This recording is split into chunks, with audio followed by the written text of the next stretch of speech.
Good evening and welcome to the Radical SR8 Championship. Round 7 takes us to Zanvoort in the 11th for the latest chapter in this series. I am Tom Cairns in the commentary position. Alongside me is Jim Cunningham with me for the next hour and a half to analyse all the action that is ahead of us. We've got 3 races lined up for you. The first 2 being 15 minutes long each and 20 minutes for race 3. There are reverse grids involved in this one, but more on that a little bit later. Let's run down on the championship standings, beginning with the pros after the last encounter we had at the latest round, which will come back to me in a moment. Mike Bousson leads the way on 195 points, had a Jack Veazey in second on 194. John Hutchinson is third on 193, so just 2 points separating the top 3. That does include the drop scores. So it's 4 out of the best 6 included for each driver. Paul May fourth ahead of Luke Maxwell. It's Paul Crabb, Jamie Bird and Evan Bremer all having scored points so far. The AMS, well, Ben Unsdown, who's not here at the moment this evening, he's leading the 154, 26 clear over Mena de Graaf in second place on 128. Then Stefan Millis in third on 120, followed by Steve Webb and Michael LeMay. Gert-Jan Polman in 6th position on 102, followed by Tim Walters, David Walters, Darren Nunn, Sam Katsikousnos, who became the first AM driver to win outright last week at Phillip Island. Ben Gregory and Patrick van Zanbeek also scoring points. Katsikousnos is also around tonight, so there's a good opportunity to add to his score. A rundown on the calendar as well as we are entering the final minutes. By the way. Yes, it was. Yeah, it came back to me. Phillip Island was last week. We've also been to Silverstone, Donington, Imola, Charlotte Roval and Le Mans for the one and only race there. Today is Zanvoort. Then we go to Suzuka next week, followed by Thruxton and the historic configuration of Monza to round out the season. Time to bring Jim Cunningham, who briefly shared the circuit that I was alluding to last week. It just about came back to me when I was mentioning Sam Katsikousnos winning race 3 there 7 days ago. Jim, good evening. How are you? Good, Tom. Good to be here again with you. Super excited about Zanvoort, man. I got on this Zanvoort kick a couple of weeks ago thinking about it for this, and the Formula One race was there, and I've decided that I need to go visit Zanvoort in person. So, yeah, I think it's going to be a good one. I think cars should get around pretty well here, and it should be a fun one. Well, Zanvoort will be hosting its final Formula One race for the foreseeable future next year before it goes off the calendar. Paul LeMay fastest right now ahead of Luke Maxwell. Paul LeMay, who I think has achieved a couple of pole positions already this campaign, is on course for another one here as the time does tick down. We are in the last minute, in the last 10 seconds we're entering now. I think Jack Veazey may be on a fast time unless the session does automatically go into the race session once it gets to the 10-minute mark. And we'll run down on the grid. If we can get it overall rather than the classes, by the way, Jim, that'd be greatly appreciated. And so we've reached the 10-minute mark. All the cars are back in the pit lane, and they'll be on the grid any moment. I'm just waiting for it to switch to the race session, and we can run down on the grid for race 1 tonight. Paul LeMay on pole position with Luke Maxwell alongside. Then it's Paul Crabb and Mike Bousson on the second row. Evan Bremer and Jack Veazey are next, followed by Sam Katsikousnos, the highest of the AMs, ahead of Mena de Graaf. Gert-Jan Polman and Stefan Millis are 9th and 10th, with Steve Webb and Jamie Bird rounding out the grid. Jim, what are you looking out for this evening? No John Hutchinson tonight. This is a good chance for Luke Maxwell to really claw back some of the advantage, and maybe Mike Bousson as well, who is the leader. It is. If I'm not mistaken, John's missed one race already this season also, right? Yeah, in Donington. So he's going to be in a situation where he doesn't have, he doesn't have any drop rounds left either.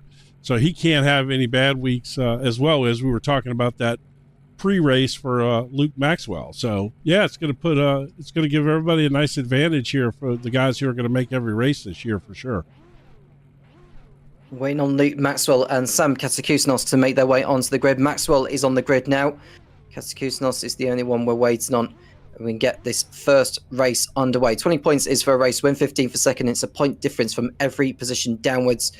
Paul LeMay has already got the first point of tonight, thanks to that pole position, which will come in handy for his championship chances, as Katsikousnos is now on the grid, and we really are gearing to go here in Zanvoort, and the lights are coming on. 2, 3, 4 and 5. Lights are on, lights off. It's a brilliant getaway from the third place man, Paul Crabb, who just storms past both Luke Maxwell and Paul LeMay before they even get to Tarzan. Dreadful start from Paul LeMay, who's down to 6th position by the time they get to turn 1. But Luke Maxwell snaps the lead from Paul Crabb out of turn number 1. It's Paul Crabb in 2nd place. Then we can see Mike Bousson and even Bremer going side by side as they come out of turn number 3. Bremer to the outside. He remains in 3rd place under Bousson. Paul LeMay's trying to make up for lost time. He's coming back through to make up for the positions he had lost. That is a dreadful start. That's probably the worst start I've ever seen any pole sitter have done here in the Radical SR8 Championship. Yeah, I tell you what, man, I could have swore Paul Crabb jumped that start. But I see no black flag, so I guess he did not. But yeah, it sure appeared like he jumped that start, or he rolled it, you know. But apparently my eyes were deceiving me. Well, LeMay's moving place right now. LeMay's moving LeMay's back coming up. through on Bremer. Yeah, Bremer's been hounded here by LeMay's on the approach to turn 11. That's a spin for Crabb into the gravel trap. But that is a bad mistake there from Crabb, who rejoins without running into anyone else. That's a bad error from the man, twice a race winner this season, including race 2 last week at Phillip Island. Maxwell leads clear ahead of LeMay and Bremer, but that was a terrible mistake from Paul Crabb. Yeah, that was quite unfortunate there, and it sure has left Maxwell with a nice little gap. You know, almost a full second out here this early in the race is a big gap, and LeMay has recovered back up to P2 now at least. So the start really it didn't hold him back too bad. So he looks like he's going to be all right. Maxwell trying to pull clear, only 7/10 clear of LeMay, who's done well to get back into P2. Then we've got Bremer and Bousson VC running in 5th position. Gert-Jan Pullman, the highest of the AMs so far, in 6th position. It's Menno de Graaf, Sam Katsakousinos, Jamie Bird, Stefan Miller, Steve Webb, and Paul Crabb at the back of the field. He's going to have to try and storm his way through. The top 5 finishes of this race get reversed for race number 2. The man right now in 5th place is Jack VC. Of course, we all know that could quickly change. Menno de Graaf on the tail of the AM leader, Gert-Jan Pullman. And it's Sam Katsakousinos in that red and black car behind, who is waiting in the wings. But de Graaf is just about holding on. There is Cam Katsakousinos, one of the stars last week in Australia.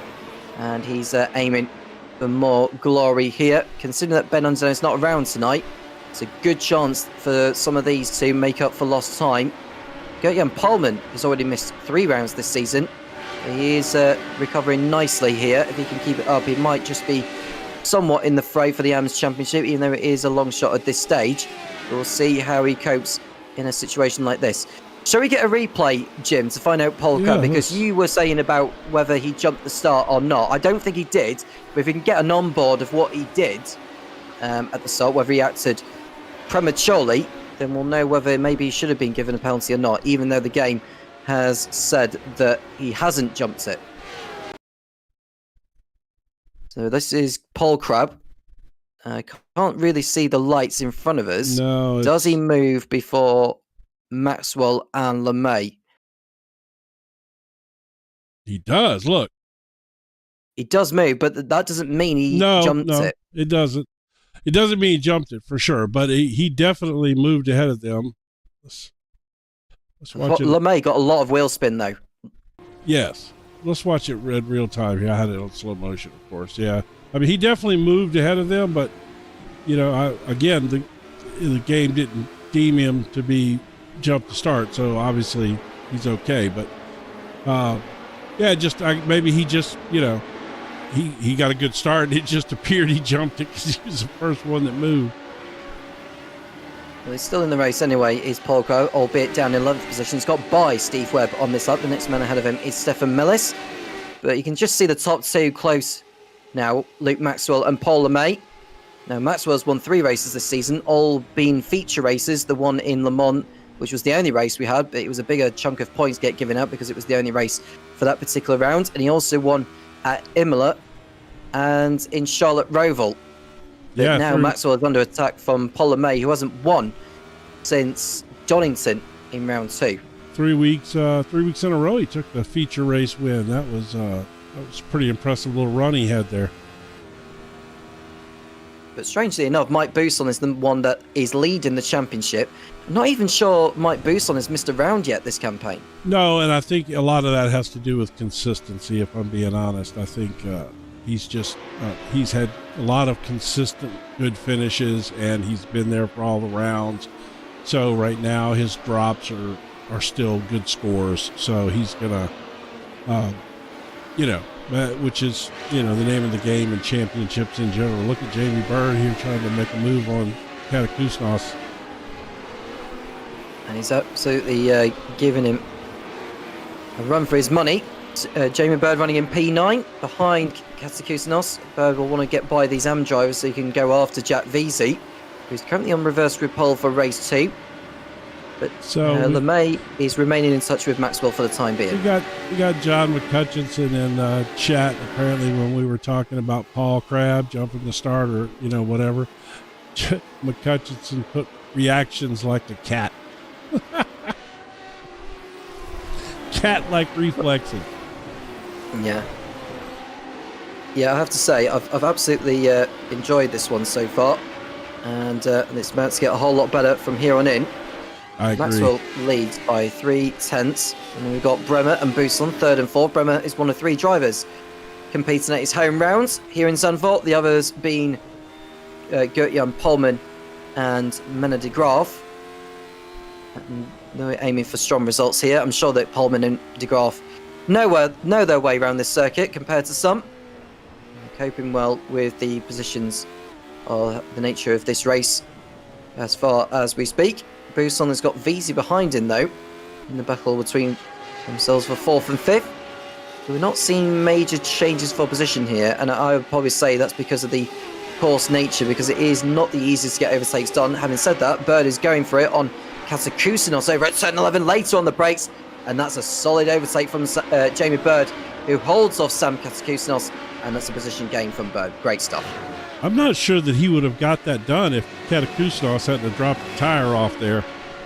It looked like Sam was going to come back on him, but but then he dropped a tire off into the sand trap there a little bit, and that allowed him to finish the move on him.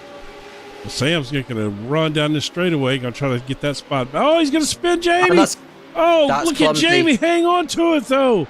Oh, yeah, that was really clumsy from Katakusnos, I have to say. That was too far back. That was not his corner. And I would imagine he'll probably give the place back to Bird, or the stewards may decide that a penalty is warranted there for Katakusnos, because that was not his corner. Bird was entitled to turn in the way he did, and that was just clumsy driving standards from Katakusnos on that occasion. I got to go see that again. Where's the... I got to do a chopper view. I want to see... Jamie does looks like a drifter coming around that corner there, man. Look at this. Yeah, I mean, to be honest, I know the door was somewhat open, but I don't think Katakusnos was entitled to go for it the way he did. He just used Bird as a brake and went through, which is not exactly the best of driving standards. 8 tires are better than 4. That's what they say. No, I agree. Uh-oh, this is not good. Let's see what Bousson and Veazey are in 4th and 5th. What have you managed to capture? This is Stefan Mellis. And Steve Webb. What have they been up to here at turn 10? Mellis runs into him. Yeah, that's kind of a strange place. That's not a heavy braking zone right there. That's a weird place to run into somebody. It is. I mean, it's one of the harder braking zones, I would say, compared to some, but Mellis came from quite a long way back and just couldn't stop the car from running into Steve Webb. They both continued. Yeah. But that's cost them both time.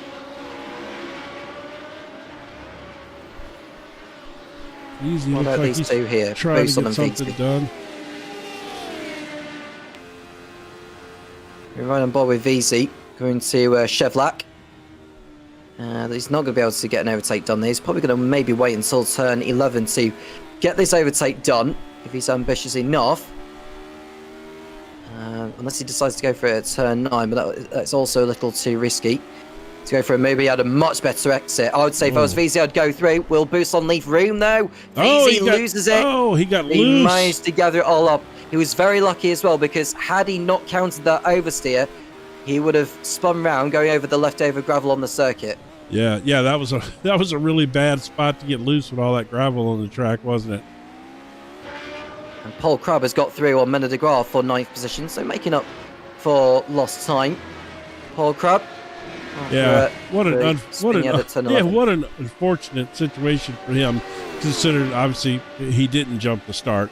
He gets that phenomenal start, jumps out there, and then has that horrible spin, and he's right around at the back of the pack after just an amazing start.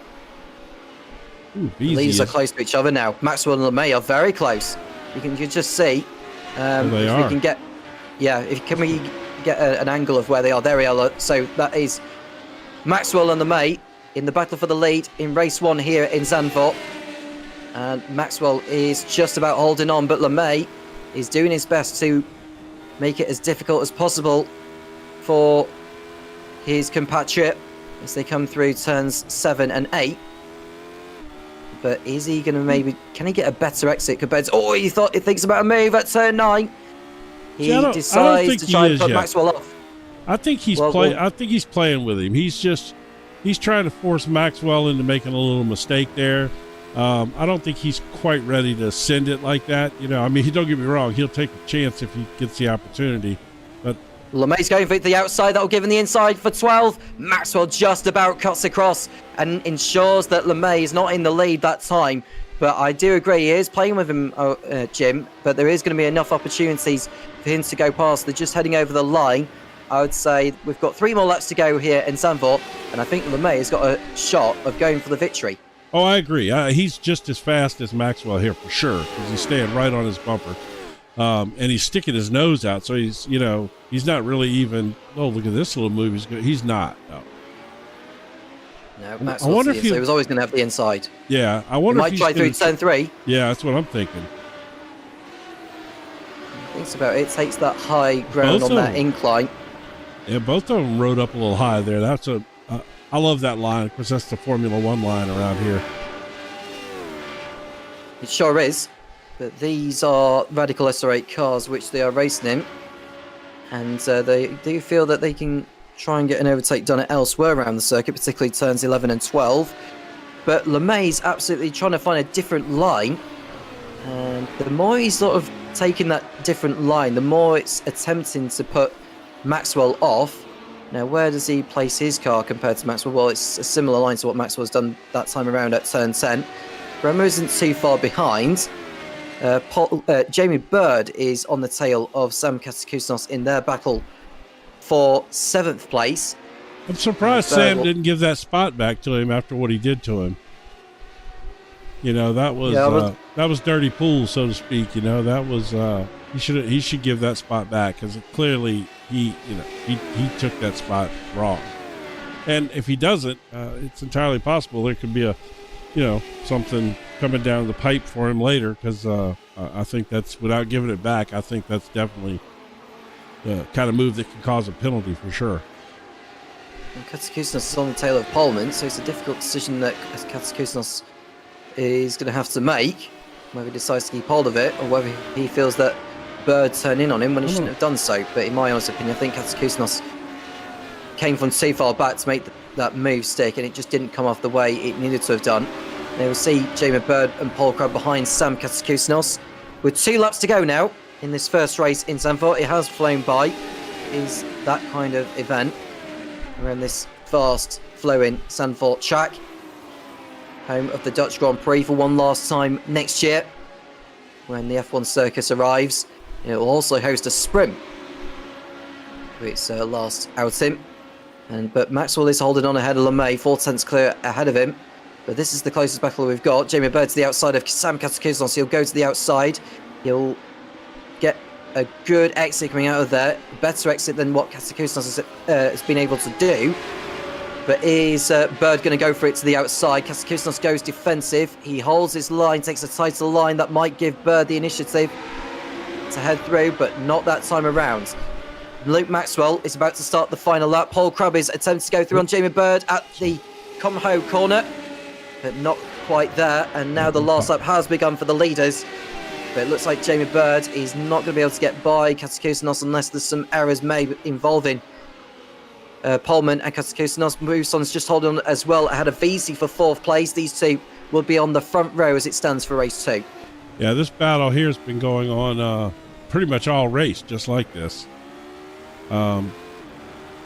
Doesn't look like anything's going to happen up front. They're still 3 or 4 tenths apart up there. I'm going to stay right here until Maxwell gets closer to the finish line. See if VZ's going to make a move here. I got a feeling he's gonna send it here in a second somewhere. He's taking a slightly different line compared to Buson coming through turn 8 now. This is turn 9. Medium speed corner, this one. I think VZ's too far back, Jim, to think about an overtake. Yeah, so it seems like we can go to the leaders, because they are coming towards the end of this one. Luke Maxwell still ahead of Paul LeMay, and he remains in front for the time being. And what a drive it's been again for Luke Maxwell. 3 wins this season. He will make it 4 after a brilliant race to defend off Paul LeMay after Paul Crud had spun on the opening lap. But Luke Maxwell exits the banking to take the first race win of the night in Zanvoort. Great effort from Luke Maxwell ahead of Paul LeMay, and Even Bremer makes it to the podium on home turf. Mike Boost on 4th ahead of Jack Feasy, who'll start on reverse grip pole for race 2. Kazakusanos and Pullman to the line. Just under 600ths of a second between Pullman and Kazakusanos. Paul Crabb is 8th, Jamie Bird in 9th, and we've got Miller de Graaf, Steve Webb and Stefan Millis rounding out the finishers there. A quick race, it's done and dusted, and we'll run down on the race result after that one to kickstart the evening. Luke Maxwell takes the win ahead of Paul LeMay. Then it's Even Bremer, Mike Boost on 4th, and Jack Veazey in 5th place, and a reverse grid pole ahead of Gert-Jan Polman and Sam Kasakusanos, with Paul Crabb, Jamie Bird, Miller de Graaf, Steve Webb and Stefan Millis run up the finishes. Polman winning out in the AMS ahead of Kasakusanos, with Miller de Graaf completing the podium there. Onto the grid for race 2. Jack Veazey on reverse grid pole ahead of Mike Boost on. It's Even Bremer and Paul LeMay on row 2. Race winner in race 1, Luke Maxwell 5th ahead of Gert-Jan Polman, the highest of the AMS, Sam Kasakusanos, Paul Crabb, Jamie Bird, Miller de Graaf, Steve Webb and Stefan Millis rounding out the grid. Jack Veazey's the last one to come onto the grid, so we are good to go for the start of race number 2 here in Zanvoort. He will get the best start this time around. The lights are coming on now for the grid. We've got 1 light coming on now, 2, 3, 4, and 5. Lights are on. Lights off. Let's go again here in Zanvoort. Brilliant getaway from Mike Bousson, jumping ahead of Jack Veazey. Bousson leads into Tarzan first. With Veazey second, LeMay has made up a position at the start, as well as Luke Maxwell and Sam Kasakusanos. But I have to say, Even Bremer has got to a shocker from 3rd place, down to P7. And it is Bousson who leads the way as the field circulate their way through turn number 3. Kasakusanos is ahead, the highest of the AMS, but he's got Paul Crabb for company as they come through the sweepers of turns 4, 5 and 6 before they get to the right-hander of Shevlak at turn 7. Bousson continues to lead the way, Jim, in this second race. Yeah, they that was a nice start from Bousson and and Maxwell. Maxwell's kind of dropped back a little bit, but he looked like he got a nice start and tried to take it up the middle, same as Crabb did in the last race. But Bousson has Veazey breathing down his neck. It's like we haven't seen that before, have we? Veazey on the tail of Bousson out of turn 10. Is Veazey going to go for it here at turn 11? Well, Paul LeMay is also thinking about it in 3rd place. Luke Maxwell has got Kasakusanos, has moved in front of Paul Crabb momentarily until Crabb has been able to hold on. Even Bremer coming back through on Kasakusanos. He's back into 6th place, making up for lost time. No such dramas on that first lap here. I don't think there's anyone that's gone to the back of the field, although Jamie Bird's a couple of seconds off Stefan Millis before they get to the banking. But lap 1 is about to end. You can just see Veazey attacking Bousson on the pit straight before they get to Tarzan corner. Will Veazey be in front by the time they get there? Bousson outbrakes him. And LeMay nearly running into Veazey there at Tarzan, which could have ended disastrously and causing a concertina. But Veazey is the one that holds on to 2nd place. He thinks about what he should do with Bousson ahead there. We see the top 4 all in your picture. Bousson, Veazey, LeMay, Maxwell. A brilliant dice for position for the second race victory today. Well, these 3 up front here, I mean, literally breathing up each other's tailpipe. This is good stuff right here. Sensational race so far here. And it looks like Veazey He's got a chance of going for his third victory in this championship. And LeMay sending one to the inside at turn 9. Good attempt there. That should put Easy offline for turn 10. And it might give LeMay an advantage coming out of here. A traction advantage if he can help it. He gets a little bit of dust blown off. And he is just holding on to third place and attempting to get by VZ at turn 11. VZ's not having any of it though. And he remains in second place ahead of LeMay, but that's the closest LeMay has been to passing VZ since the start. But now he's having to switch his focus to Maxwell to defend. And you can just see more gravel being kicked up by the leaders, which could cause problems a little bit later. But right on board with Luke Maxwell coming out of the banking. And I think VZ's attempted to get by Buson just like he did a lap ago. But he's a little bit too far back this time to make the overtake. But there is more to come from these, that's for sure. Yeah, I think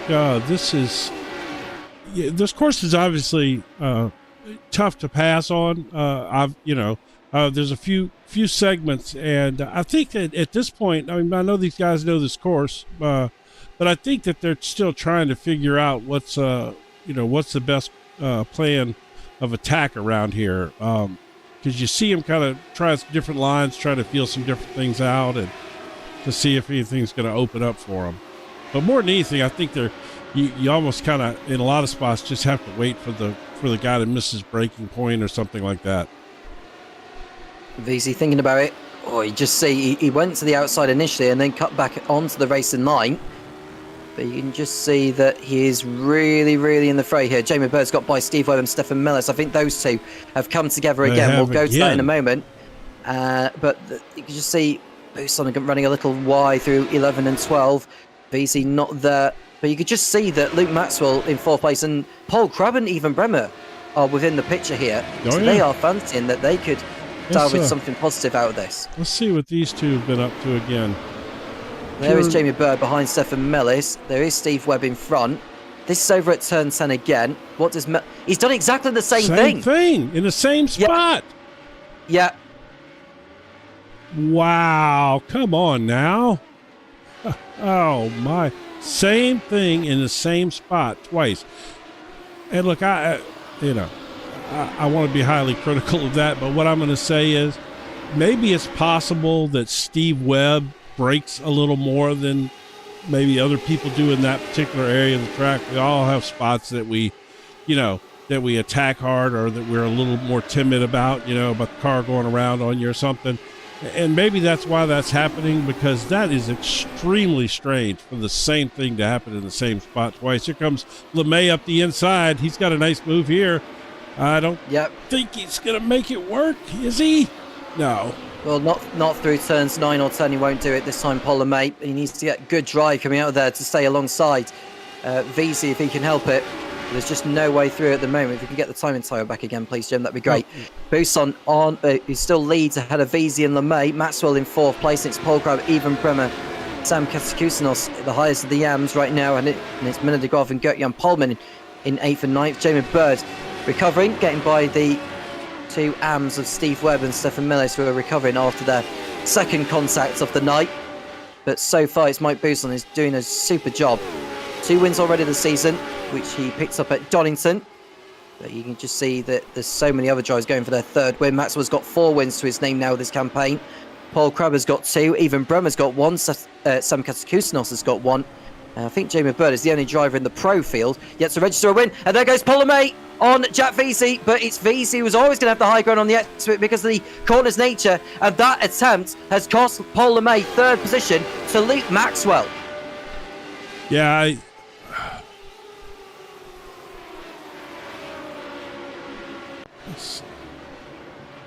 I wanted to go back. Just going to see a replay again. Yeah, I want to see. Oh, he just did not. That was a brilliant overtake from Maxwell. Yeah, that was super, actually. LeMay just didn't seem to hook up in that turn at all. Like, he just lost his momentum. He didn't slide, but it's just like he just didn't carry any momentum out of there. Very strange.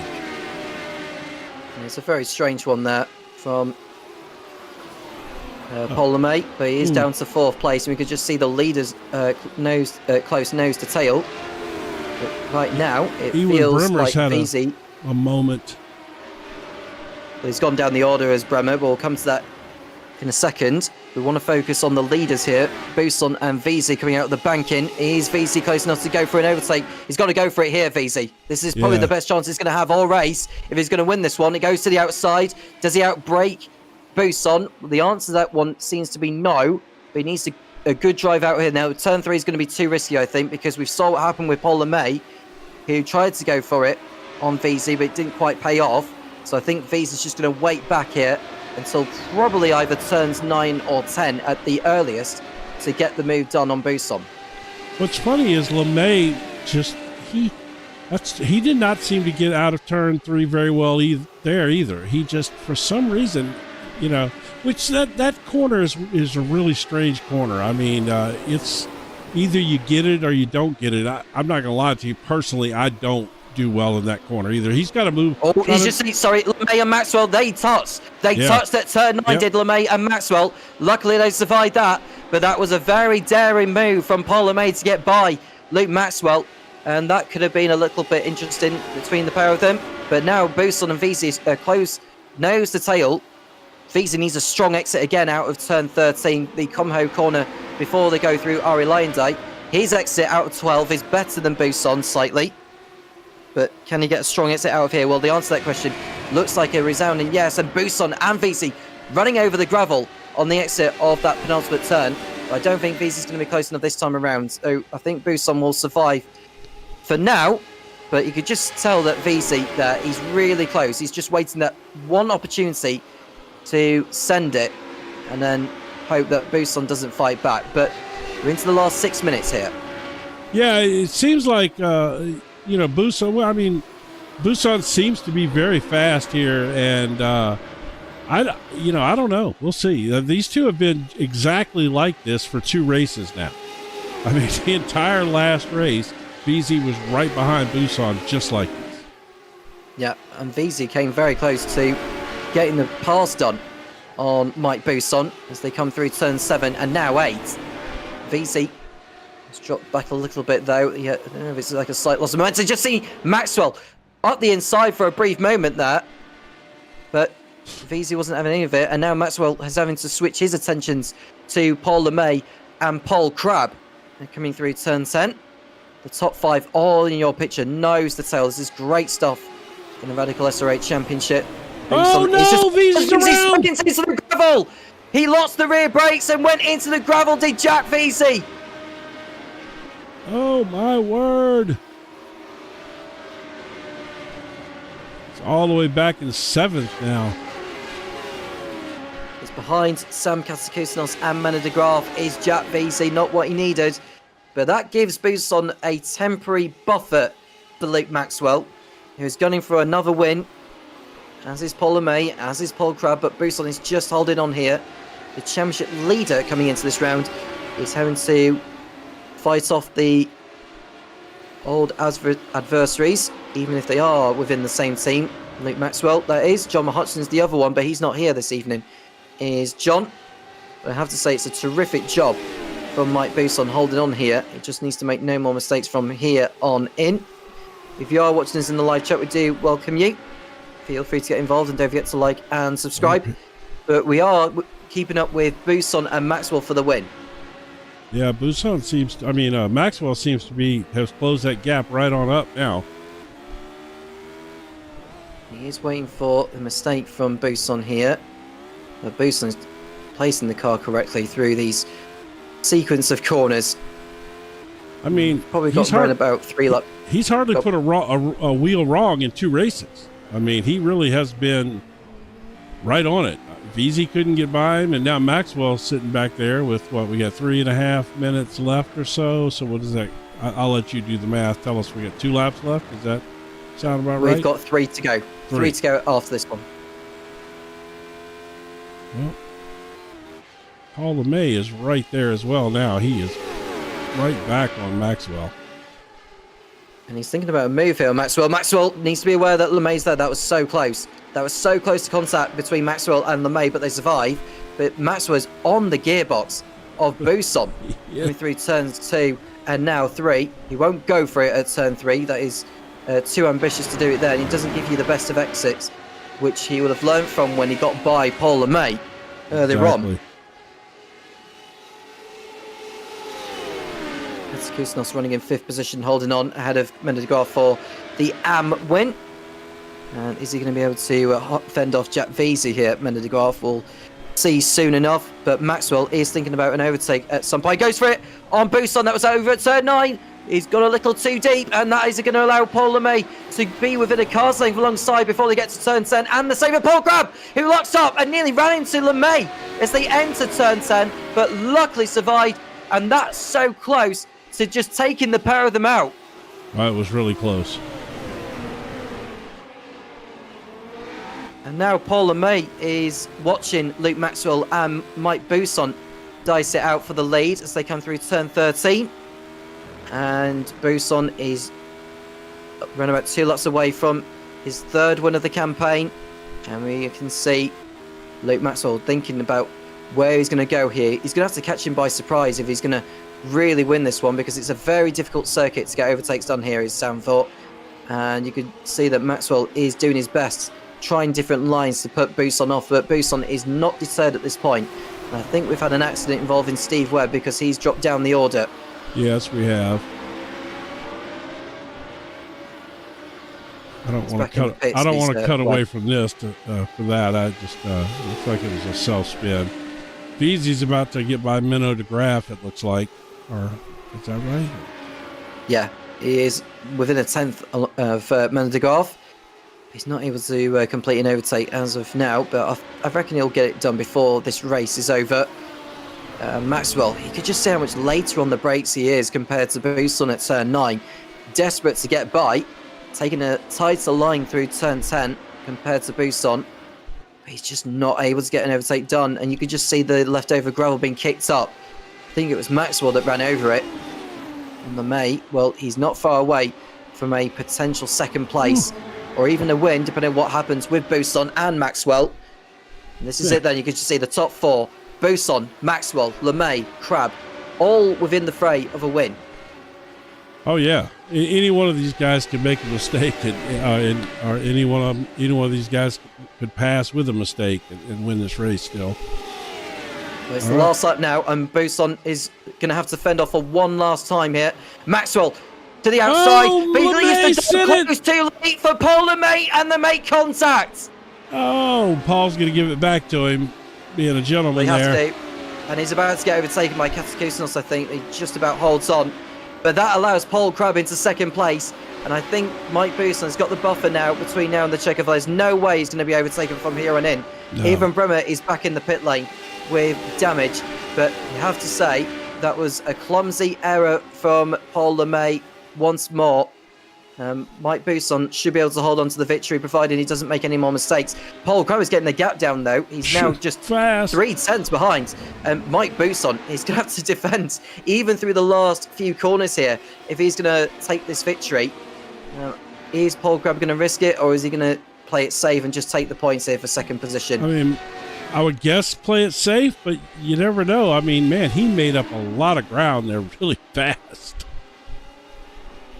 And Mike Buson just holds off. I think that's the last opportunity gone for Paul Crabb, but he'll take a 2nd place finish after a disappointing race 1. As they come through the last couple of corners, the Comho corner and the Aria Lyondike banking. Mike Buson has defended off all the opposition here, and is going to fend off Paul Crabb to the line. Bump jobs his way to a 2nd win of the season, or 3rd win of the season for Mike Buson. He takes the race 2 win at Zanvoort. Paul Crabb finishes 2nd, ahead of Paul LeMay and Luke Maxwell. Sam Katakusanos is the highest of the AMs in 5th place. Then it's Menno de Graaf, Jack Veazey, Gert-Jan Polman, Jamie Bird, Stefan Mellis are all those to have finished. Mellis will be on reverse grid pole for race 3. Even Bremer and Steve Webb stopped in the pits, and that is that from that one. So let's run down on the classification for race 2.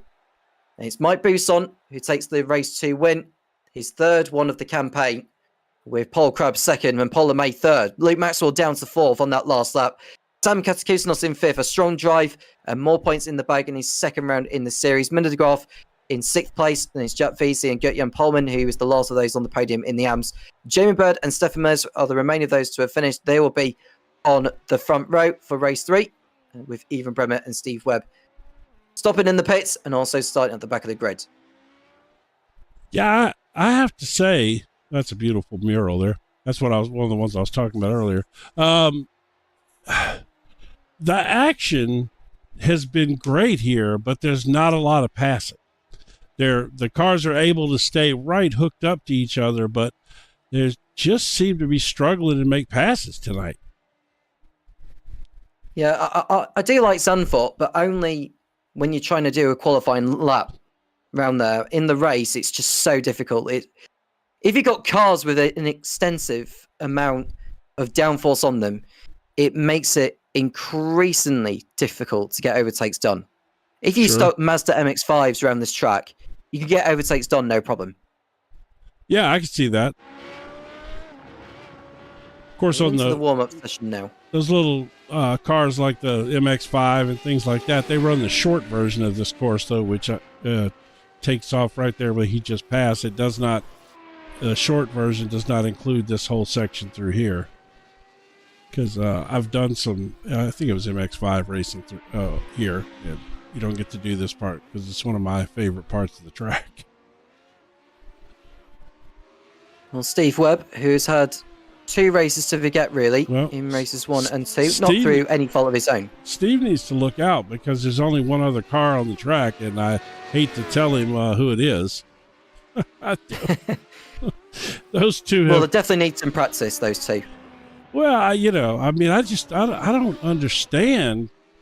The only thing I can think of is that Webb just does not get through that part of the course very fast, and that Mellis has closed on him so fast in there both times that he hit him. But there's still no excuse for that. I mean, you just don't run over somebody from behind like that, especially 2 times in the same exact spot on the track. I don't even know. If it's any consolation to Steve Webb, Stefan Millis is on reverse grid pole, whereas Webb is down in 11th. I don't think. I mean, yeah, that's true, I guess. But wait a minute. So Webb is on pole, right? No, he's starting P11. Stefan Millis is on reverse grid pole. Well, I'm sure that's no consolation. Remember, I'm sure that's not any consolation at all to Steve Webb. I'm sure that makes it suck all the more. Considering the reason why I say that is because they're not anywhere near close. They're not anywhere near close to each other. On That's true. But I'm sure that Webb feels like if he's been hit twice from behind, he should probably be in Mellis's spot and not where he's at. That's very unfortunate for Steve. Again, through no fault of his own. There's not very many spots where you get hit from behind and it's your fault. I mean, it certainly can happen, but I didn't see anything there that would indicate that it was his fault there. So that's it's just a tough spot. I hate to see that for him because he's really improved. I mean, he really has done. He's gotten better and better every week. He's moving up in the points. He's doing a great job. MJR Racing is coming in saying, can we see more replays? I don't know which ones he's referring to.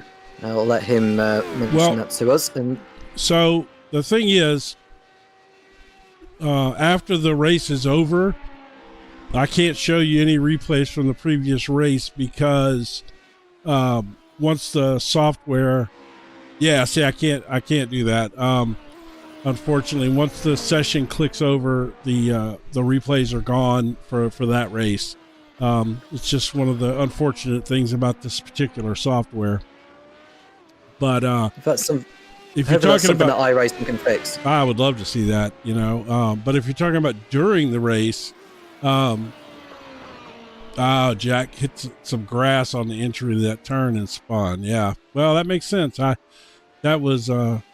tell you what, that was such a fantastic, really 5-car battle up there for most of the race. That was so good. We're at the end of the warm-up session. And we're waiting for it to transition over to the final race of the season. Here is the grid. Stefan Millis on reverse grid pole ahead of Jamie Burdens, Gert-Jan Polman and Jack Veazey on row 2. Mendy de Graaf and Sam Katakousinos on the third row ahead of Luke Maxwell and Paul LeMay, Paul Crabb and Mike Bousson, the race 2 winner, starting in P10. Even Bremer and Steve Webb round out the grid. Webb does actually start in P12, not in P11, just to correct myself. But at least you can have a good view of the cars ahead, because I've got a feeling this could end up getting very, very interesting, certainly the first few laps at the minimum. Well, I have to say that I don't even... I'm going to cut across on you, Jim, because the race is about to begin now. The lights are coming on. We've got 1 light appearing, 2, 3, 4, and 5. Lights are on. Lights off. It's go for the last time in Zanvoort. A good getaway from the man in third place. That is Gert-Jan Polman, who swoops into the lead before they get into turn 1. But Jamie Bird is on the inside. He's going to make the move, stick out of Tarson corner. He makes it. Brilliant start from Jamie Bird into the lead ahead of Gert-Jan Polman. And Jack Veazey's having to fend off Stefan Mellis for third place. He should have the high ground coming out of here because of the course nature and the incline. So Jack Veazey moves into third place. Paul LeMay side by side with Stefan Mellis out of there. And LeMay is through into fourth position. Luke Maxwell's the next to pounce on the AM driver, Stefan Mellis. And looks like Maxwell is going to make his way through up the inside into turn 7. And Maxwell sends one and he makes it into 5th place, or so he thought, because Mellis is still there. And Maxwell, well, he's going to be losing a little bit more time being stuck behind him. But so far it is Jamie Bird who's yet to win this season. He's in the lead. It's Gert-Jan Polman fending off Jack Veazey coming out of turn 9. Can he make the move seek through here? I don't think he will do. So now Jamie Bird, who gets a little twitch, and that is going to allow Polman into the lead before they get to turn 11, Jim. Yeah, that was an untimely twitch right there. And now he's got Veazey breezing up on him as well here. Boy, Mellis shot backwards there. He dropped 5 spots in a half a lap there. He just did not get a good start on that race. And once he got squeezed out, he just kind of, everybody freight trained him. Polman leads, and it's Bird, Veazey, Paul LeMay in 4th place. It's Luke Maxwell and Stefan Mellis in 6th position. We've got Mike Bousson up 3 places from his starting spot. But Jamie Bird is coming back here on Gert-Jan Polman into turn 1. And it's going to be the pro driver into the lead for a brief moment at least. But I think he should have enough to stay ahead, is Jamie Bird. He passes the home hero, Gert-Jan Polman, and heads into P1 on this second lap in this 20-minute race. 25 points up for go for the race win. And look at LeMay, who's fending off Luke Maxwell for 4th place. That is going to get interesting. And now Veazey is on the tail of Gert-Jan Polman, who thinks he can still take the fight to Jamie Bird, but now he has to switch his attention to Veazey heading into turn 7. Yeah, Veazey was all over him there for a split second. It seems to settle out there a little bit now. And you got LeMay, it seems to survive that high incident through turn 3 there. I was beginning to think that was not going to go well for him, but he managed to keep... Oh, he's going to swing it on the outside there. Is that going to send Luke up the inside? No. Get the timing tower up, please, Jim. That would be great as we see Bird fend off the opposition here. But Maxwell and LeMay is the one we're focusing on. They're still in 4th and 5th places, respectively. And Bird is doing his best to pull away, and you can see a little bit of gravel being kicked up by Paul LeMay at turn 12, which will only encourage Maxwell for a brief moment. Katsukusa has dropped down the order. Paul LeMay, he put it through the gravel. He put the left tyres it through the gravel at turn 13. That sees him drop back, and Mellis is going to go through as the highest of the AMs. But that mistake has allowed Veazey, LeMay, and Maxwell into 2nd, 3rd, and 4th places. Bousson gets by Polman, and that was a very bad mistake from the home hero, putting 2 wheels in the gravel trap. Yeah, that was about as bad a spot as you could do that in, too, heading down the main straightaway there, the fastest part of this track. So he lost all that momentum. It looks like Bousson has got something going on back here. Yeah, he's about to come around Mellis here in a second. Yeah, he will get by him as soon as he can here, so he can go after the leaders. Did he bump him? It looked like he bumped him. It might have been I think that may just be the car bouncing through there, considering the undulation on this course. Bousson, that's too ambitious. That was so close to being a collision. I don't know why he decided to go for it there, Bousson. That was too ambitious, but luckily they survived that. He does about get by Mellis here, providing he leaves him room. He goes to the outside, brakes a little bit later. Mellis cuts across, and Bousson, well, he just about keeps the cars over alongside coming out of there. He should have this one into turn 11, but that was so risky going into turn 8 because I thought that would have been a collision between Mellis and Bousson. Yeah, well, I tell you, Bousson's struggling to get by him. Yeah, well, Mellis is not giving up, and that's pushed Bousson onto the curb here. He's in trouble. He's He's lost momentum there, and he's lost positions to Gert-Jan Polman and Melle de Graaf. And now it's Paul Crabb and even Bremen he has to worry next. Yeah, a second ago he was up there fighting for 5th place, and now he's back in 8th. Bird, half a second clear as we watch Paul Crabb to the inside. Buson runs into Melle de Graaf. That was so clumsy from Mike Buson. That is far too impatient of him to make a move there. He was desperate to make up for the lost places he had lost at turn 12, and he's just totally precipitated that, really, and he can have no complaints. Oh, that was that was frustration. I think he was frustrated, driving frustrated there, and I think I think he just way overcommitted in there. We got VZ here. He is all up on Bird, and LeMay's right with him. All 4 of these guys are right here within a second of each other. Yep, and Paul LeMay is a little bit impatient here because he's got VC holding him up. Bird's lead is pretty much gone from the last we saw of it. It was something like 8 or 9 tenths before that got gobbled up by the likes of VZ, LeMay, and Maxwell. But the field are just surviving as they are. Oh, Maxwell touching LeMay at turn 12. That was so close. I thought that would have been the bonnet gone on Maxwell's car there, the way he sent it, but he just slowed it down in time. And now he's thinking about an overtake here on LeMay. Can he get alongside him by the time they come out of the bank in here? I think he might try and do, but LeMay's going to have to go defensive here and not give Maxwell the inside for turn 1 at Tarzan. Bird remains in front ahead of VZ and LeMay. Maxwell in 4th place. Mellis in 5th position. It's Gert-Jan Polman in 6th. Paul Crabb's just got by Gert-Jan Polman for 6th place now, so he's moved up. LeMay's thinking about an overtake on VZ, who takes the usual line at turn 3. But Bird is just holding on here. He's doing a good job so far. He just needs to make no mistakes here. Buson is in the pit lane for repairs, and I don't know if he'll continue racing. Yeah, I tell you what, I saw something there.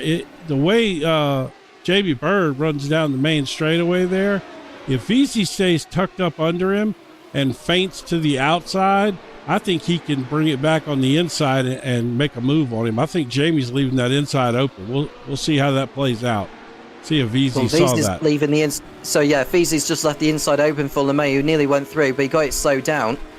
And is he thinking about an overtake here? Buson's being penalised. I think that might be for either speeding in the pit lane or exceeding track limits. So Buson's race goes from bad to worse.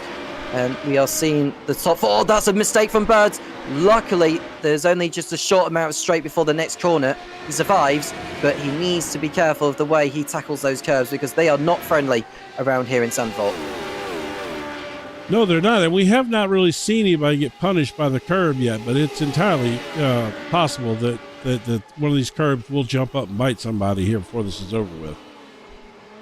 Well, Bird just needs to remain calm here. He has not won a race yet this season.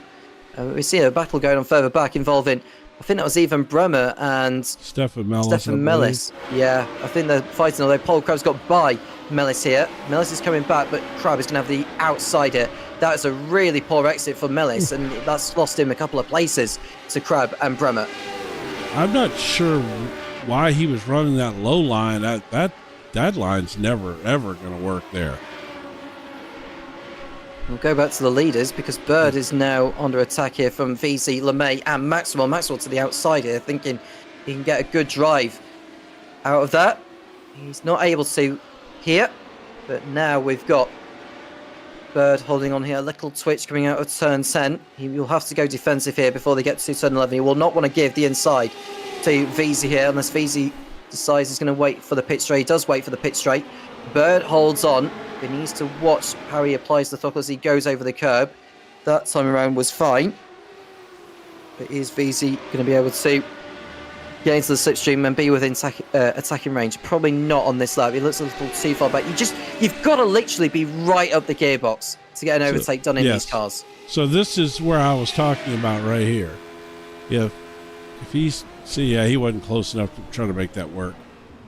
I really do think there's something there if VZ can get in the right spot. I think he can make something happen there. We'll see soon enough, and Bird is holding off. Oh, Jack VZ, got a run. VZ, He got a good run, but it's just too late. It's that low line. You're not going to get as good of an exit. Well, he did, but he had to check up. He got out of there so fast that he had to lift. He was going to run over Jamie. He's got LeMay tucked up behind him now, and LeMay is thinking about an overtake of his own.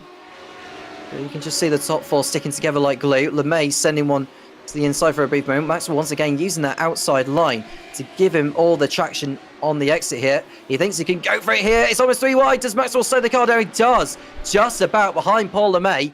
And this is a great battle to see around Zanvoort. 10 minutes to go in this last race of tonight.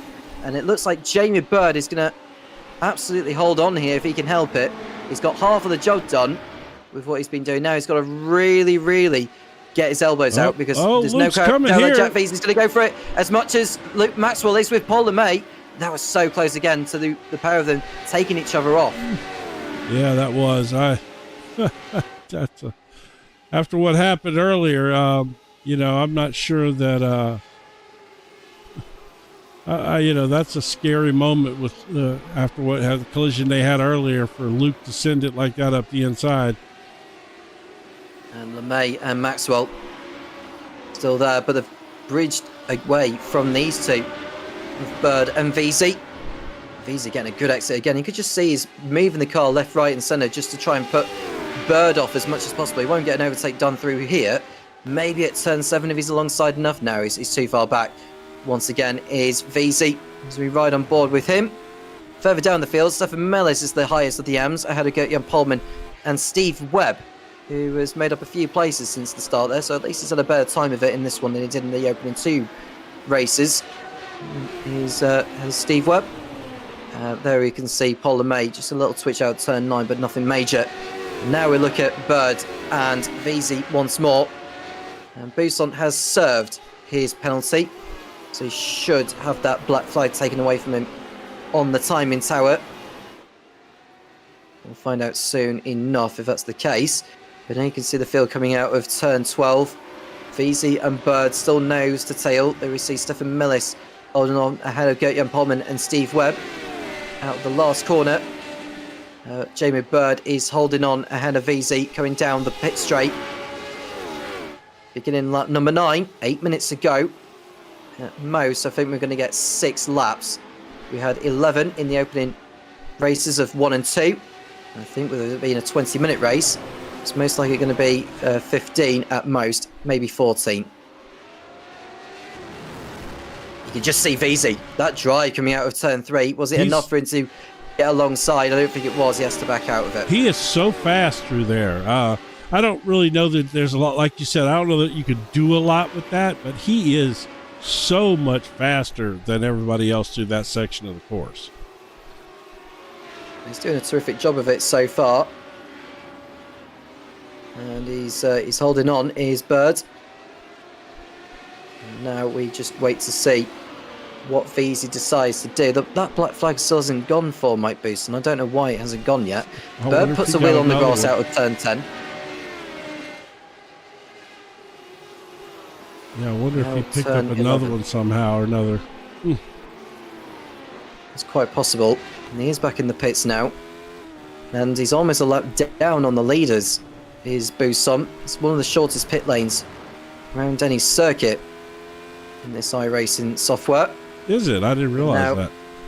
Yeah, it's one of the shortest compared to most of the other circuits. I think Mike Buisson's race is finished. I think he's not going to continue on, although he does exit the pit lane. But he is now down a lap on the leaders. He is the man who led the championship coming into tonight. I don't think he's going to be leading the championship after this one. We'll get an update on the championship standings in due course after this race is over. You can see Veasley switching one way and then another before they get to turn 7 through the right-hander. And now this is going to be turn 8 where they will navigate through.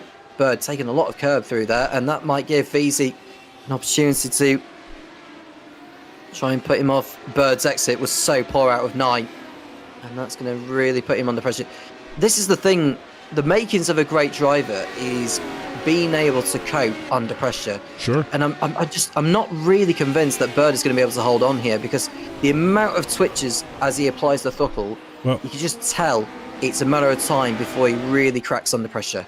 well, it's well documented that I have been somewhat critical but in a praising sort of way with Jamie. He's gotten so much faster, but he has a tendency to make that little mistake every now and then still. And like right there, dropping a tire right there it's bad to do. It's a bad spot to do that. Jack is right on it. Let's see how Jack comes out of 3 here. This is going to be interesting. But Jamie is on the verge of making all of that right, and this is a great opportunity. He's got the perfect opportunity at a perfect track, because it's so hard to pass here.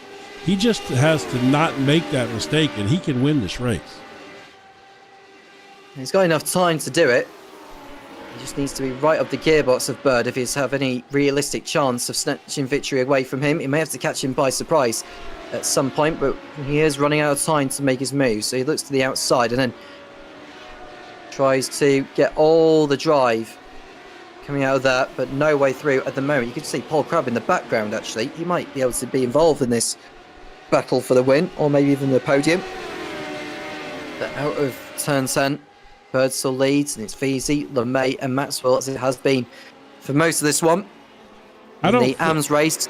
I don't think these two have been more than a half a second apart this whole race. Yeah, you can see Crabb and Bremer not too far behind. There we see Veazey right on board coming through the banking. Bird will have to go defensive here. He stays on that banking here to give him all the speed down the pit straight he needs. But Veazey's going to the inside this time around on Bird. He left the door open too much. Got it. And I think Veazey's going to go through unless Bird can really, really hold it out towards turn 2. Veazey alongside, but I think Bird just about stays in front. But he's going to have the inside, which is not the ideal line. He has to force Veazey out to the outside here. But Veazey's to the outside, coming out of turn 3 on the curb. It's Jack Veazey on the grass, and that should be enough for Veazey to get through. Jack Veazey takes the lead here in Zanvoort, unless Bird has got anything to respond to it.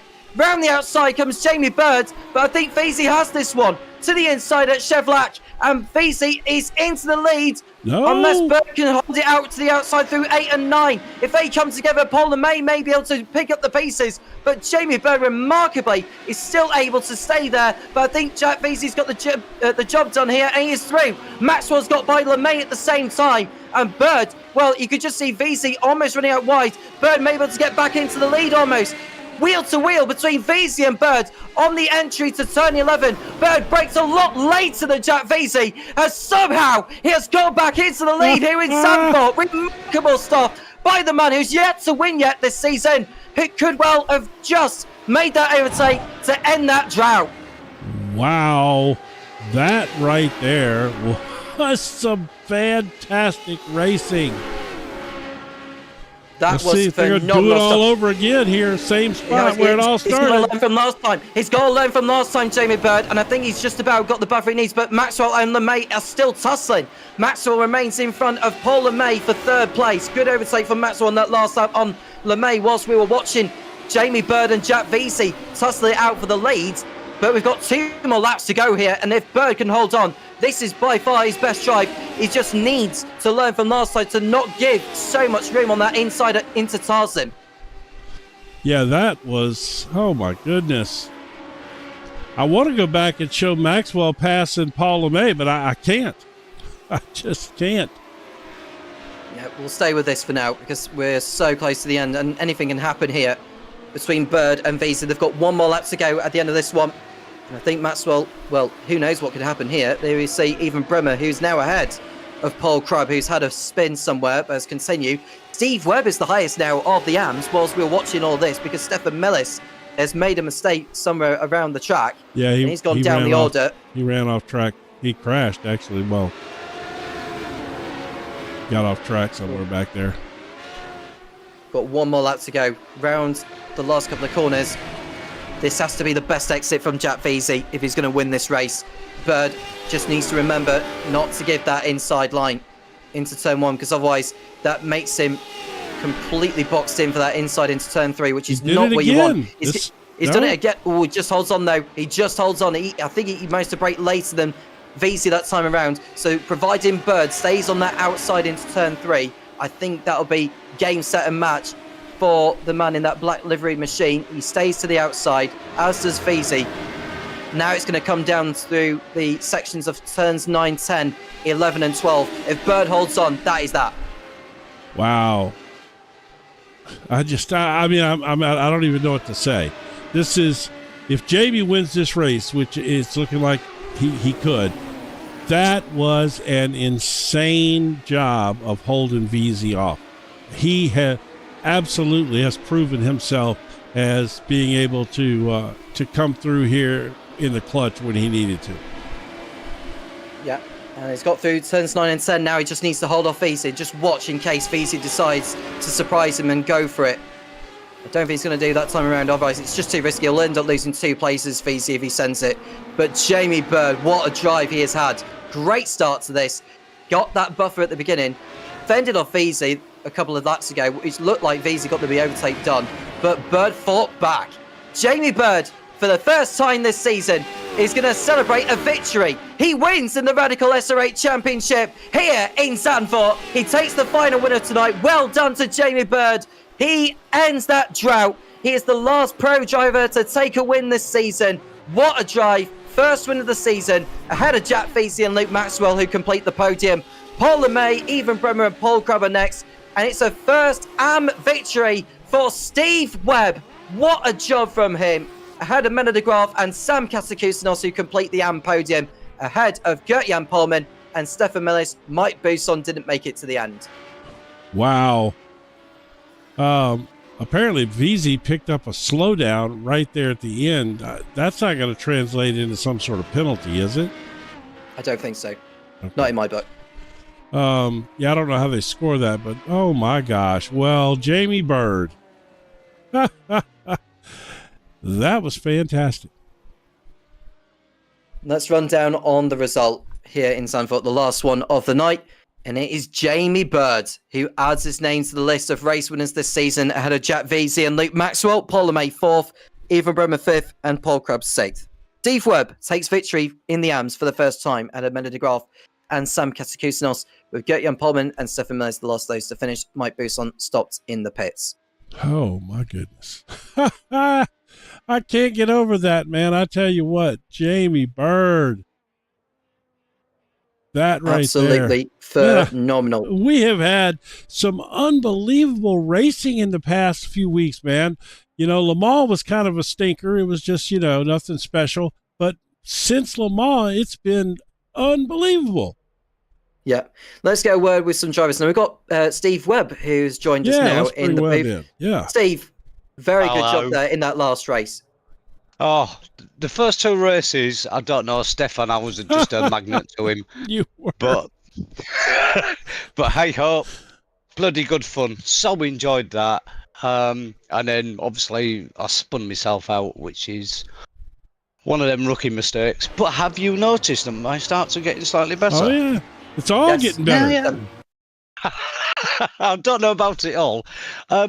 Can I just offer something to yourselves or to the rest of the drivers? I'm down at Brands Hatch for the last round of the British Touring Cars, and I have 2 guest tickets available. And rather than them not being used, I would like to give them away as a freebie, and then I can come and see what sort of an idiot I am when I get in the pit lane. So there's two tickets for the last round of British Touring Cars at Brands, if anybody's interested.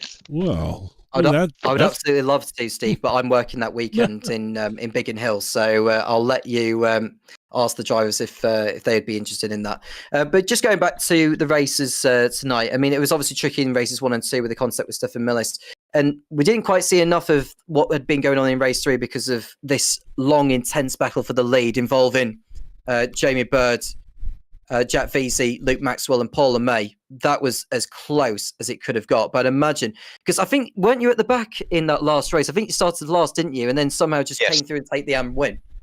Yeah, basically what had happened was that I'd got through on A driver, forgive me, name-wise, I just can't remember because there's such a lot gone on. And then towards the end, I think it was the last 3 laps, all of a sudden, coming into the second gear left-hander, there was 3 cars parted one way. And I thought, oh, thank you very much, I'll take that. But then after that, it was just a matter of holding my nerve and not making a mistake like I did in the second one. When I ran too wide, went into the gravel, and then consequently ended up in the wall. But absolutely superb fun. Love it. Absolutely love it. I just want to say real quick, congratulations. You know, we've watched your maturation process here. You know, we know you could drive, you know, but it was just a matter of getting your hands around this car and or your head wrapped around this car, I should say. You know, I expect some more good things to come from you. Your starts have gotten better, but yeah, congratulations, man. Oh, thank you very much. Fun to see you progress like that. I can't wait to watch the stream back and see what you say about me crashes. Well, look, to be perfectly honest, the majority of any focus that happened on you was how Stefan Mellis managed to run you over in the same spot 2 races in a row. That's yes. That was a matter. That's mostly what we talked about with you, was how unbelievable it was that he ran you over. Do you think that you were possibly a little slower through that corner, like maybe you weren't real comfortable there, and you slowed a little more than you know? Because I was trying to figure out how you get run over in the same spot twice. You know, and I thought, well, maybe Steve's just a little slow through there. I don't know, but man. That's brutal. Either way, you shouldn't get hit like that. But still. No. But I mean, he's arriving at a greater knots than I was, because I'm trying to take a certain line, and I've just got to tap the brakes just to get the nose to come in. Mm-hmm. So I'm just tapping the brakes. So in fairness to Stefan, I think some of the blame was on myself. No. Because I'm trying to pull the nose in, because he's arriving at a great rate of knots, and I don't think he's expecting a tap on the brakes at that point. Right. Well, you weren't expecting a tap on the rear either. Oh, I've had plenty of them. Don't worry. Well, congratulations. Congratulations again, buddy. Thank you. I'll probably get another tap on the rear from the missus tonight as well for being racing so long. But thank you very much, gents. I really enjoyed tonight. And your broadcast as ever is superb. So thank you very much indeed. Much appreciated. Yep. No problem, Steve. Is there anyone else you want to shout out before we let you go? Yeah, I just want to get Darren Nunn back in. Unfortunately, he's working nights this week, so that's why he was unable to do it. And I'm going to throw the gauntlet down to Matthew Richardson. I need to get him in here as well. So come on, boys. Get your heads in gear and let's get on with it. There you go. And to all the other drivers, thanks for being so supportive. And the welcome has been absolutely superb. So thanks to everybody. Thank you very much. And thank you to you as well, Steve. And best of luck next week over at... It's in Suzuka next week. Just trying to get my words out there. I nearly said Thruxton, but I think we've got Suzuka to go to next before Thruxton. Oh, please don't remind me of Thruxton. That's like sending me to the moon every time I've tried it. But I'm sure we'll get round one way or the other. But thanks very much, Steve. Guys. Cheers. Bye-bye. Yeah. Bye. Okay, bye-bye. That was Steve Webb, who won out in that last race in the AMS. Let's get a word with Paul LeMay, who didn't come away with a victory tonight, but came closest to doing so after being on pole position for the first race. Paul, describe your evening, because it's safe to say you had a very good going throughout tonight. Yeah. Hi, Tom. Hi, Jim. I've never been a big fan of the circuit, but it has grown on me throughout the week of practice. And yeah, I mean, I blew the start in race 1, and that put me on the back foot. But it's just so hard to pass. And I think I tried to move on Luke in race 2 and just ran a touch deep, so I let him go back past. We had a bit of a chat going round, and coming towards the finish line, he let me back through. And I think it was really me running a little bit deep. He didn't have to give the space back, but I think Sam was quite close, so I didn't want to back off and sort of try and sort it out before the line. So I took the position, but luckily, I mean, in race 3, I did think about giving the place back to Luke, but he made a good pass anyway. So it worked out kind of fair in the end. But it's just so hard to overtake, and I'm exhausted. I can imagine, because I was just saying to Jim, this is more like a qualifying circuit rather than a circuit for racing. That's the way I look at it. Just browse through your results for tonight. 2nd in race 1, 3rd in race 2, and 4th in race 3. Yeah, more than happy with that. It would have been nice to have got a win in race 1, but if you blow the start, then what do you expect? It's so difficult. So it was great, Mike getting the win in race 2. It was like doing the conga.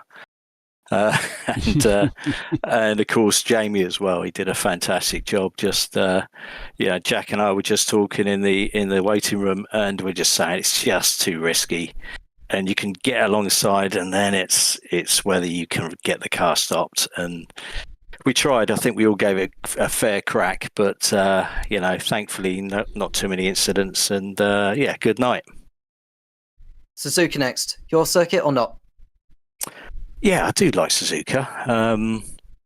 That should be a lot of fun. But we've, I know Luke will be really quick there, and I think, it goes without doubt that John will be quick there. Mr. Crab's quick. Booson loves the place, so it's going to be a bit of a riot, I think. I'm looking forward to it. It should be good fun. Anyone you want to shout out to Paul before we let you go? I suppose. I think Luke really. He was really, really quick tonight, and he drove a blinder in race 1, and he pulled a good move in race 3. So shout out to Luke. He's really on it at the moment.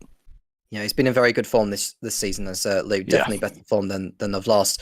Paul, thank you very much for taking the time to speak to us, and best of luck next week at Suzuka. Okay, guys. Yeah, I'll catch you there. Cheers then. Bye. All right. Thank you very much, Paul. We'll get a word with Jack Feasy next, who's now in the commentary position with us. Jack, that was very, very, very close to getting that final win, but I think today has been, better than last week, would you say? No, last week was better because I think I had a first, a third and a 7th or something like that, and today I had a 2nd and a 5th and a 7th or something like that. So the last race was the best one, and that was a really, really awesome lap with Jamie. Basically side by side the entire lap, and I've coming out of that carousel, I thought I had him, but he sort of somehow stuck it around the outside. I could have got my elbows out, but that would have been mean. But, that was really good. We've just seen it on the slow-mo now, Jack. Honestly, I thought it was done and dusted, but I don't know how Jamie got back around the outside through those sweeping hand, because they're like medium speed corners, pretty much. Yeah, you see it. It's coming up shortly. The corner after this one. I had position. I was in the lead, but I sort of understeered coming onto the straight, and then Jamie managed to just sneak up the inside, and then we were sort of side by side going into those final corners, and I just bailed because 2 by 2 through that section is probably not going to work, so I had to give up on that one. 7 rounds down. We've got 3 to go this season. We've got Suzuka, Thruxton, and the historic configuration of Monza. How are you feeling now, considering getting towards the business end of the season? It's still very, very close as far as the championship is concerned. John wasn't around tonight, but it is still very much game on. I think Buson retired from that last race. He was the leader of the championship heading into that. And I think, considering everything that's happened, you have to say it's anyone's game, including yourself. Yeah. It'll be interesting to see how the points tally out after today. But 3 rounds left, so I think every race counts at this point. Suzuka will be a good one. I like Suzuka, and I did watch the Monza historic back from last season. I was just going through your stream, and that was very, good, that race, and basically the entire race it was bumper to bumper.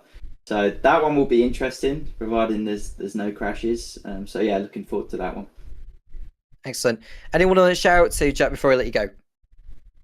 Yeah, I'll give a shout out to Jamie today because that was his first win, and he really deserved that because he had 3 really quick guys behind him, but he held his nerve, and yeah, well deserved win. It was a well-deserved win for Jamie, who we'll speak to in a moment. Jack, thank you very much for taking the time to speak to us, and best of luck next week at Suzuka. Cheers, guys. Excellent, thank you. Let's speak to the race winner of the final event of the evening with Jamie Bird, who finally ends his winning drought by taking that win. Jamie, good to speak to you. I think it's the first time we spoke to this campaign, actually, but my goodness me, that took some nerve, that took some gut to get that last win of the evening. Thank you, Tom. Yeah, I was just saying to Paul in the interview room I did a other Radical League race last Thursday in the SR8, and that was a lot of pressure, but this doubled it up. Jack was, obviously you saw on the broadcast, Jack did not give an inch, didn't let up, and neither did Paul and Luke behind. I daren't look in my mirrors for 3/4 of the lap. It was good fun. It was very good fun. It was a very good lap. It was the third to last lap of the race where we all thought it was done and dusted for Jack Veazey to pick up his 3rd win, but this one is your first. How tough have you found it this season? Because there have been a number of moments where races have gone away from you. What do you think is the cause of that? I'm usually inconsistent, and the same applies this season. I threw it off a couple of times in Phillip Island. In fact, you called me out on a dangerous rejoin, which you were actually spot on with as well. So I've tried to rein it back, but it didn't work for the first 2 races of this meeting. So yeah, I need to improve my consistency. That doesn't make a championship challenge, even if I had the pace, which I don't quite anyway. But if I improve my consistency, then maybe I can be more often in the top 5. So Jamie, obviously, you and I spoke the other night, another race that's broadcast here on the JPB network, and what a fun one that was. But and I want to say it here on this one, I've been critical of your mistakes, not necessarily basically just saying that that's part of the process. You've gotten faster now, and as you've picked up that extra pace, it's caused you to make a few more mistakes along the way. And that's all part of the process. And to be honest with you, I was waiting to see how you handled that when Jack pulled that move on you, because we all knew it was coming. It was just a matter of when and where it was going to happen. And I have to say that was as good a lap as I have seen all year broadcasting, and I broadcast a lot of races, and no, that was fun. And man, you held that car. You found grip that I sure didn't think was there a couple of times on that lap. You were in a bad spot, and you managed to feel that grip and was able to hold on to that grip in a place, So congratulations. Like I said, I've been critical along the way of the process. Not critical, that's not really the right word. But, I've been, just talking about it. And that was it, man. That was your coming of age moment right there a little bit. I think you've taken one more step, just like I told you the other night. You're getting there. You're right there with these guys now, for sure. Yeah, thank you, Jim. Yeah, it's and when you say critical, no, that's the right word. I just as I was saying to Tom, I've been up and down, and I've had to step it up a level. I just need to be more consistent. Be at the front. I need to improve my qualifying. When I get into qualifying, I need to improve, because starting from the back, there's no disrespect to any of the other drivers, but especially at Zanvoort, you've got to work through guys to get ahead, and they're so good at the back. Steve puts himself down. Stefan is probably kicking the wall somewhere at the moment because he's had a bad night, but they're still quick guys. And at a place like this, if you spend 2/3 of the race trying to pass them, then you wasted your opportunity. So I've got to improve on things, but when I can get it right, sometimes it works. Well, it worked Excellent. tonight. It worked on those 2 laps. I will tell you right now. Thank you, Jim. Thank you. Anyone you want to shout out to, Jamie, before I let you go? Just you guys. You always do a great broadcast, and there's you put the emotion in where it's needed. So yeah, kudos to you guys. And thank you very much, Jamie, and the best of luck to you for Suzuka next week. Hopefully, it'll be even better for you and come away with another race win. Cool. Thank you, Tom. Thanks, Jim. All right, buddy. Thank you very much, Jamie. Well, that concludes the action here in Zanvoort.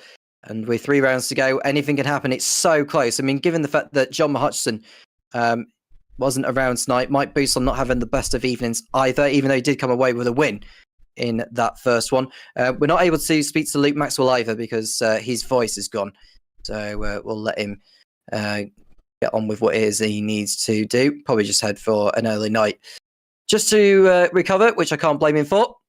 But it's been a good night of action, Jim, even though maybe the overtaking lacked a little bit here in Zanvoort. But boy, that battle between Bird and Veezy, that put up a treat. In a quick analogy, it's kind of like when you go out and play golf. If you're a golfer, you could go out and hit 90 bad shots along the way, but that one shot makes you come back, for again, because you had that last lap, or that, not the last lap, but that one lap right there made up for the lack of passing. I mean, that was as good a stuff as you ever going to see. That was fantastic. And that's what it's all about. Once again, good racing in the SR8 series. Love it.